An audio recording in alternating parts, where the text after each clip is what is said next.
എനിക്ക് കുറച്ച് രുദ്രാക്ഷത്തിൻ്റെ കുരു കിട്ടി. അപ്പോൾ രുദ്രാക്ഷം കിട്ടിയപ്പോൾ ഞാനതൊന്ന് വീഡിയോ എടുത്തത്.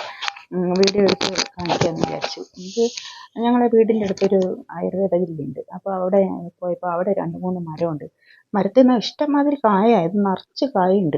അപ്പോൾ നിലത്ത് പൊഴിഞ്ഞ് വീണിട്ടുണ്ടായിരുന്നു. അപ്പോൾ ഞാനത് കണ്ടിട്ട് ഇത് എന്ത് കായാന്ന് അന്വേഷിച്ചപ്പോൾ ഇത് രുദ്രാക്ഷത്തിൻ്റെ കായെന്ന് മനസ്സിലായത്. അപ്പോൾ ഞാനതിൽ നിന്ന് കുറച്ച് പെറുക്കിയെടുത്തു.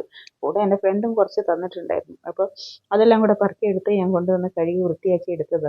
രുദ്രാക്ഷത്തിൻ്റെ കായ് ഞാൻ ആദ്യമായിട്ട് കാണുന്നത്. അത് കണ്ടിട്ട് നമ്മുടെ ഞാവൽപ്പഴം ഉണ്ടല്ലോ, അതുപോലെ പർപ്പിൾ കളറിൽ നല്ല ഉരുണ്ട് ഉള്ളൊരു കായ. അത് പഴുത്തിട്ടുണ്ടാവും. അത് ചിലത് കുരങ്ങൊക്കെ അത് വന്നിട്ട് കടിച്ചു പറിച്ച് ഇടും നിലത്ത്. അതിന് എന്താ ടേസ്റ്റ് എന്ന് എനിക്കറിയില്ല. അതിൻ്റെ പുറത്തെ ആ തോലിന് പഴമാണത്. അത് പഴുത്ത് വീണപ്പോൾ ഞാനിത് കുറേ പറിച്ചൊക്കെ എടുത്തത്. കൂടെ അതിനകത്ത് നിലത്ത് കുറേ വെതറി കിടക്കുന്നുണ്ടായിരുന്നു അത് വീണിട്ട്. അപ്പോൾ അതും പെറുക്കി ഞാൻ പഴുത്തത് എല്ലാം അതിൻ്റെ തോലെല്ലാം പൊളിച്ച് കളഞ്ഞു. തോല് പൊളിച്ച് കഴിഞ്ഞിട്ടാണ് ഓർത്തത്, എല്ലാം എടുത്തു കഴിഞ്ഞിട്ടാണ് ഓർത്തത് ഒരു വീഡിയോ എടുക്കാമെന്നുള്ളത്.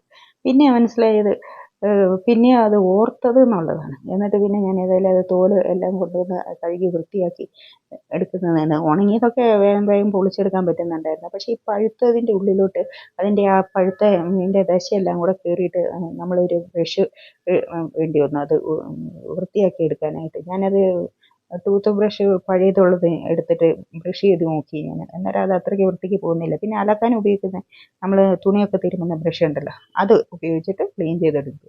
അപ്പോൾ എൻ്റെ ഹസ്ബൻഡ് പറയുന്നുണ്ടായിരുന്നു, എന്തിൻ്റെ കേടാണ് നിനക്കിത് വൃത്തിയാക്കി എടുക്കാനായിട്ടെന്ന്. പക്ഷെ രുദ്രാക്ഷമല്ലേ, എല്ലായിടത്തും കിട്ടൂല. ഇത് 5 മുഖമുള്ളതാണ്. നല്ല ഭംഗിയാണ് കാണാനായിട്ട്.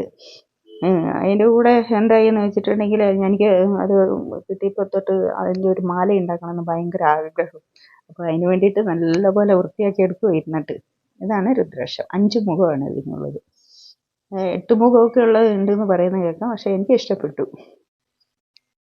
ഇതിനി നല്ലപോലെ കഴുകി വാരി തുടച്ച് വൃത്തിയാക്കി എടുത്തിട്ട് നല്ലെണ്ണയിലിട്ട് വെക്കണം കുറച്ച് ദിവസം. നല്ലെണ്ണയിലിട്ട് വെച്ചിട്ടുണ്ടെങ്കിൽ നല്ല കളർ വരും. നല്ലൊരു തിളക്കം കിട്ടാൻ വേണ്ടിയിട്ട് ഇത് നല്ലെണ്ണയിലിട്ട് വെക്കണം. അതിന് വേണ്ടിയിട്ട് ഇതെല്ലാം കൂടെ ഇനിയിപ്പോൾ ഓരോന്നായിട്ട് എടുത്ത് തുടച്ച് വൃത്തിയാക്കി എടുത്തിട്ട് ഒരു പാത്രത്തിൽ, ഞാനൊരു മണ്ണിൻ്റെ പാത്രമുണ്ട് എനിക്ക്, അതിനകത്ത് ഇട്ടിട്ട് കുറച്ച് നല്ലെണ്ണയും കൂടെ ചേർത്ത് ഒഴിച്ച് വെച്ച് വെക്കാമെന്ന് വിചാരിക്കുന്നു. അപ്പോൾ എല്ലാവരും കാണുക, അഭിപ്രായം പറയുക.